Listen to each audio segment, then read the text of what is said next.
You know, it wasn't タイに行 Thailand. ってました。 I was 23 days meditating in a temple, 15, 17 hours meditation a day. And when you're meditating, you like a lot of things come to you, you know, right? So a lot of things in practice came to me. I something I already felt many times, and something that happens especially in strong practices like Ashtanga Yoga, and it's the overdo, too much effort. We wanted to depose, and we tried 10 times, you know, 6, 7 times. I don't really think that's a good idea at all, because there is this concept, it's called relaxation. You know, you try to relax, and actually you tighten yourself. If I tell you now, okay, lie down and just relax, you know, you can't relax. You can like soften some muscles. You can like try to say, okay, I'm going to relax my arm. But what you end up doing is falling asleep, which is a total disconnection. That's not true relaxation. So when I was meditating one of these days, and then I felt my body really relaxed. Like, you know, we all have tightness around the body, right? And it's always the same spots. And when you're practicing, it's always the same spots that you have hard time. It doesn't matter if you try harder for many years. It doesn't change, right? You have cushy pain, you have cushy pain. If you have left shoulder pain, you have always left shoulder pain, you know, 10 years ago, and now you still have kind of, yeah. All right. So it's like, you know, like, it's like, okay, that's then relax. What's real relaxation? And, you know, the real relaxation actually to learn to do nothing, right? And that's very hard thing to do. And the only way to really do nothing, somehow stop thinking, which is the hardest thing. So you cannot stop thinking. It's impossible. You can say, oh, I'm going to meditate to stop thinking, and it never happens. You know, it happens for a short time, but you keep thinking again, you know, after a while. So in one of these meditations, I talked to the abbot of the temple about why people meditate or practice for a long time. I still have the same exact problems than before. He said something very amazing. He said that we call in Buddhist, we call the non-self. I say, okay, what's the non-self? And he said, the things that your body might do that you can't control. For example, thinking, you cannot control the thinking. He said, you cannot control the things you think. You cannot control the things that your body do, the pains you have in the body, or the sickness of your body, or the aging of the body. But what we do with that? He said, nothing. You can do nothing. You just observe it. And by observing and knowing it, stops bothering you, right? So I was, you know, thinking, okay, how we put this into the Ashtanga practice? With this concept of stop doing. We're in deeper back bends. Stop hard trying to have deeper back bends. Relax into the pose and just let the body do it, right? So just focus on what we always talk, what we always did, the breathing, in the bandhas, the drishti, but do it in a way that's, you know, soft, caring, with compassion, right, towards yourself. And then the body really do the best it can. But when we push through, it's the doing of the mind. It's not the doing of your true self. Sometimes when we try hard, what we're doing actually is not letting the body do what the body can do. So, and I was thinking sometimes in yoga, especially in yogas, that there's this strong like Ashtanga yoga. There's always a new pose, a new series. We always like trying too hard to get things done. Yes. And just let let every day be a new experience. If today I cannot do second series, no problem. You know, I do primary. Who cares? You know, we work in some principles. There's these principles that is basically learning to undo, non-doing of the mind, the doing of the body, right? And the intent or the visualization. And they're just mental aspects of yoga. But I think this is the most important ones. You know, in Ashtanga Yoga, we do Ujjayi breath. And lately, many people do very strong Ujjayi breath. Now, I don't think that's a good idea at all. Because Ujjayi breath, it's a concentration breath. It's a concentration breathing. It makes you concentrate. You over-concentrate. You stop feeling the body. That's why really with Prof. Najakat, my teacher, he says, not Ujjayi breath, soft breath with sound. The same with do too strong drishti. Not concentration, is above concentration. Now, When you overdo, over concentrate, you step in over your body, the natural flow of your body. The body knows exactly how to do anything. The ability of the body to do things is immense. The moment when you think and you impose the body to do things, somehow you cut the energy of flow of the body. You become rigid and tight, and rigid and tight tends to break. So if we are having, for example, injuries that are coming back, it's because we're stubborn, nothing else. It's your own fault. Not the practice, not you push it too hard, the same spot every time. As simple as that. I think it's important we learn to do less. Don't force your body to do things. Let the body do the things. Because I remember when I was sitting there for many, many hours, I've never been more relaxed in my life and more open in my life. So I did a little experiment. I put the leg behind the head, as soft and slow as possible. I'm going to try to do less effort possible. So I stay like, I don't know, 30 minutes. Not moving, just imagine putting the leg behind it. This is the principle called intent or visualization. Step by step, what I'm going to do to put the leg behind. And imagine what is tight. Feeling, okay, that's always tight. And because I had so much time to think about it, I really remember, okay, this gets tight when I do, this gets tight when I do, this gets tight when I do. So in my mind, I was like, okay, this gets tight, I relax. Then I can go relax. I spent a long time only thinking about it. Push like always do, whatever, Because when you do any asana, when you're pushing too hard, when you hit that tight spot that you say, okay, and you go over anyway, you push more force, right? Yeah, we all do that. Especially in Ashtanga, that is a fast-paced yoga. We only have 5 breaths to do it. That's why we get injured. And then I start, okay, I know when I do a kapala, this gets tight, this gets tight. And I spend time just breathing in, relaxing. And then I did, and I put my leg behind the head, amazing. It's very nice kapala. So that was like, okay, what's the deal here? Actually, the deal is relaxation. True relaxation. True relaxation is not like no, it's not at all. No, it's very awake relaxation. It's like, okay, let the energy of your body flow free, and that's just with a lot of awareness. And how you get awareness? There's only one way to get awareness, and just be as present as possible here now. And guys, this is extremely hard because we think we're aware or we're not aware. Sometimes we confuse awareness with concentration, and it's not the same. Hard concentration brings you to dark places. So stop over concentrating because it brings you it hardens you. And in everything in life, and not only yoga, awareness, in the other hand, it's light. It makes you practice very beautifully, and it brings you to very beautiful places in the mind. And it makes you that the practice changes completely. The problem with Ashtanga yoga is the over concentration we do sometimes. They feel that we need to achieve certain pose to gain something. It's what I always say, is that before yoga, you need to undo your tensions. Because we all come to yoga and we have tensions, right? Yeah. If you close your eyes, and you do a body scan, close your eyes, and your mind starts scanning the body, you look for tension points, right? You start finding tension points. They're basically always kind of the same ones, So these tensions are with us for maybe 20 years. If you come to yoga with all these tensions and you put the yoga on top of this tension, yoga becomes something that makes more tension. So it's like you need to try Kapotasana 8 times. There's no need. You're just getting tighter and harder because you're probably pushing too much. Do it once, do it twice maybe, but do it nice. Is awareness. It's getting your mind in the whole of your body. なんか何ができなくても大丈夫っていう話だったけど、そしたら、何を目指して練習していったらいいのかなって思って。No, but I mean, of course, you do the poses. Of course, you do yoga, but you need to do because you like it. Serious. You do the pose, but if you're hurting your back in Kapotasana, you have a problem, you have tension there. Undo the tension before trying Kapotasana again. Stop pushing through your practice, right? You gotta be this relaxation. Relaxation is not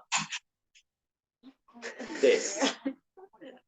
To be relaxed in practice is to flow. You can look very strong and sharp in practice. This we call it the tone. I talk about the true tone. What's the true tone? Body in practice is when your body has no inner tensions. Then you can move, it's free to move.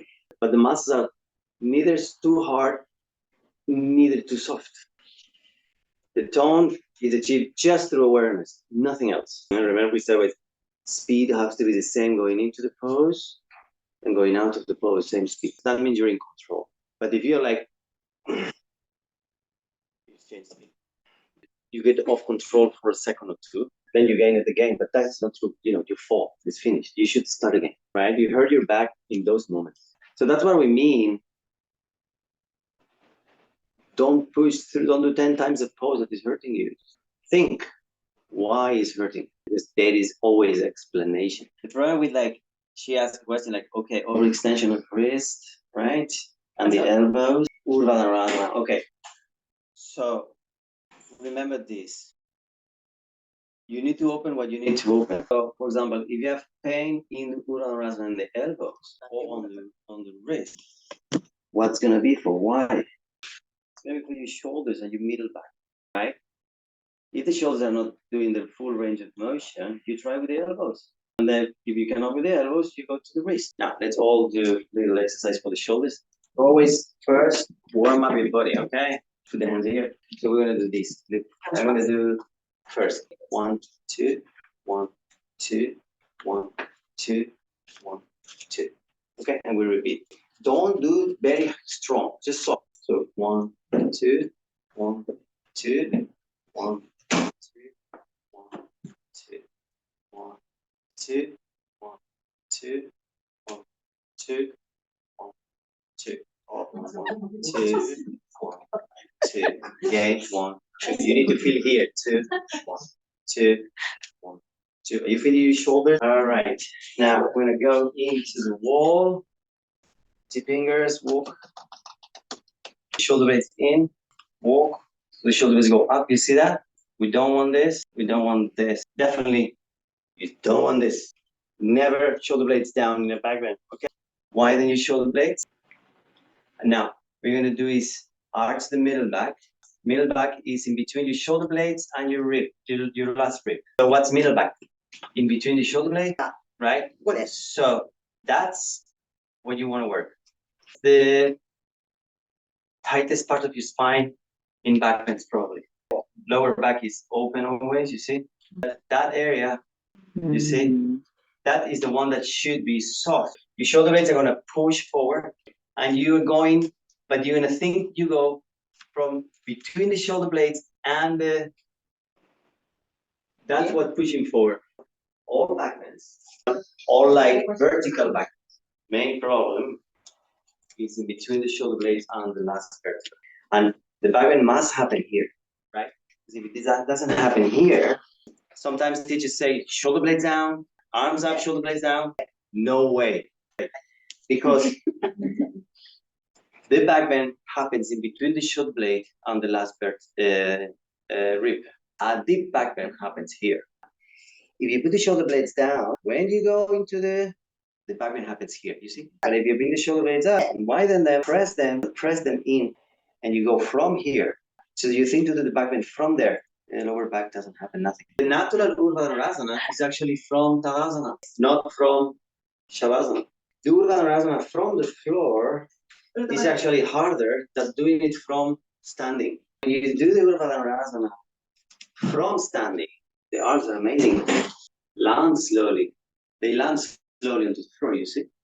And all that line is already being stretched before going down. So your Urdhva is always higher when you are doing from standing position. But if you do Urdhva on the floor, you see the shoulders go in a very wrong position right away. They're together. See the elbows already in the wrong position. Yes. See the hands are trying to escape. The easiest way to protect the body because they're fixed there. So it's hurting. The elbows try to save the situation. Right? So remember what do we do to fix that? It's cool. First, you walk the inner elbows. Always want to face each other. Right? Doesn't mean they go together. They want to face each other. Is that why there's a shoulder? Before coming out, shoulders should face. Inner shoulders should face each other and stay there. This is no good. I open, I stretch, and then I go. Now, okay, scoop, pelvis up, and then top of the head. Don't escape from it. That's the thing, you know. 1, 2, don't escape. Yeah, all right. Now she's good and strong. What we all do, the tendency is to bring the chest this direction. Then the elbows go forward, right? And then so hard to come up. And it's tightening, tightening, tightening. And you move around and it's low. The shoulders cannot bear this. This is not good for the shoulders at all. Go with your whole body into the window. Just look at your shoulder blades. Leave the head, but go to the window.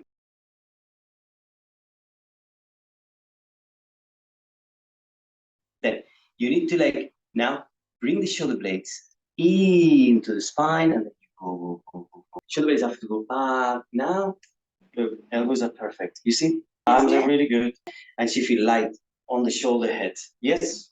Because this way, this joint is good to use the gravity. Push the mat down. Strong. She goes up. Elongate up. Middle back. And if you want to go deeper, hold your feet towards me. And again, repeat. Chin in again. Now go to the window more. Spread your shoulders, spread your shoulders, spread your shoulders. There you are. Stay there. Now go back again. To the forward again.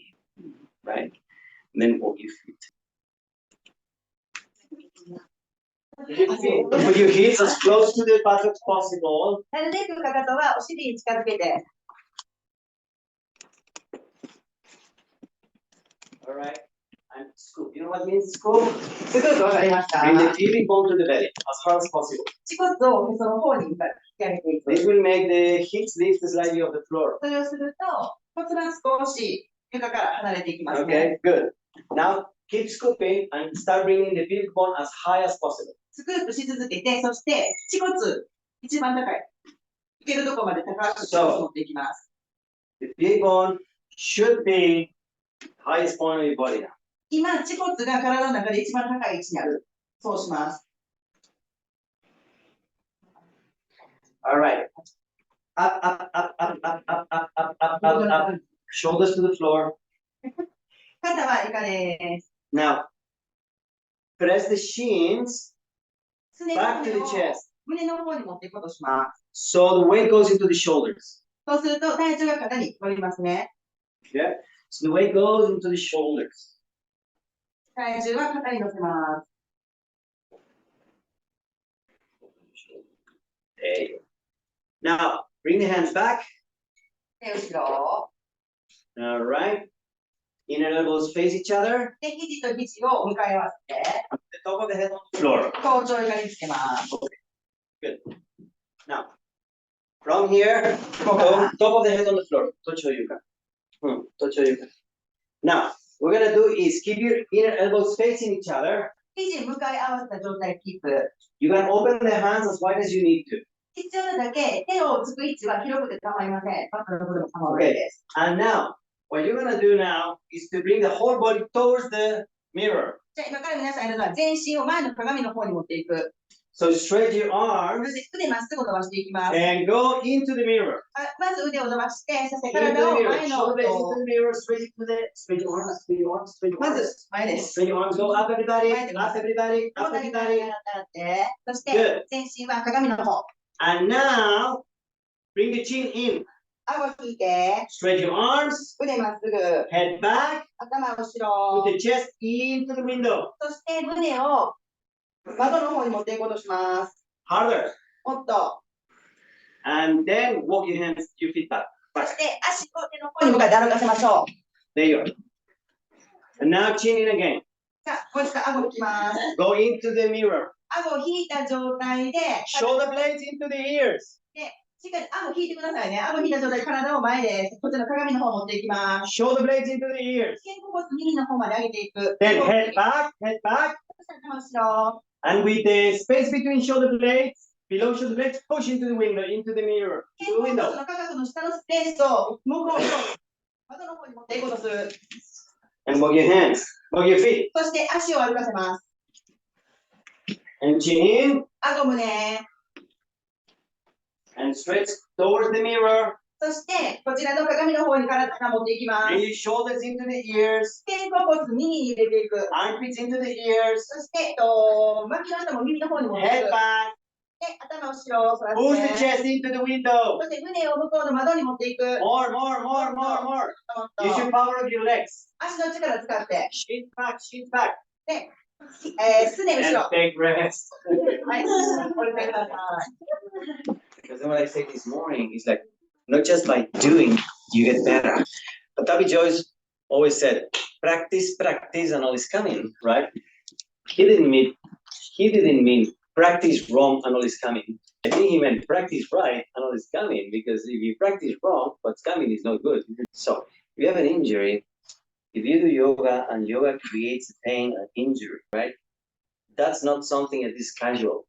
You know, it's got a reason, right? And the reason is you're doing something wrong and your body speaking through pain. So if you keep doing wrong, just keep hurting your body more. And the body will, one day will say, okay, stop. So that's why you need to become smart. It's what I was saying, you know. Close your eyes, scan your body for tensions, discover, your own body will tell you how to change. The body knows how to heal, knows how to, but we just don't listen. That's what I say. The body don't listen because you too much concentration. So the body is telling you, but you just don't listen, right? So instead of concentrate harder, you need to cultivate awareness. Awareness is feeling of the body in the present moment.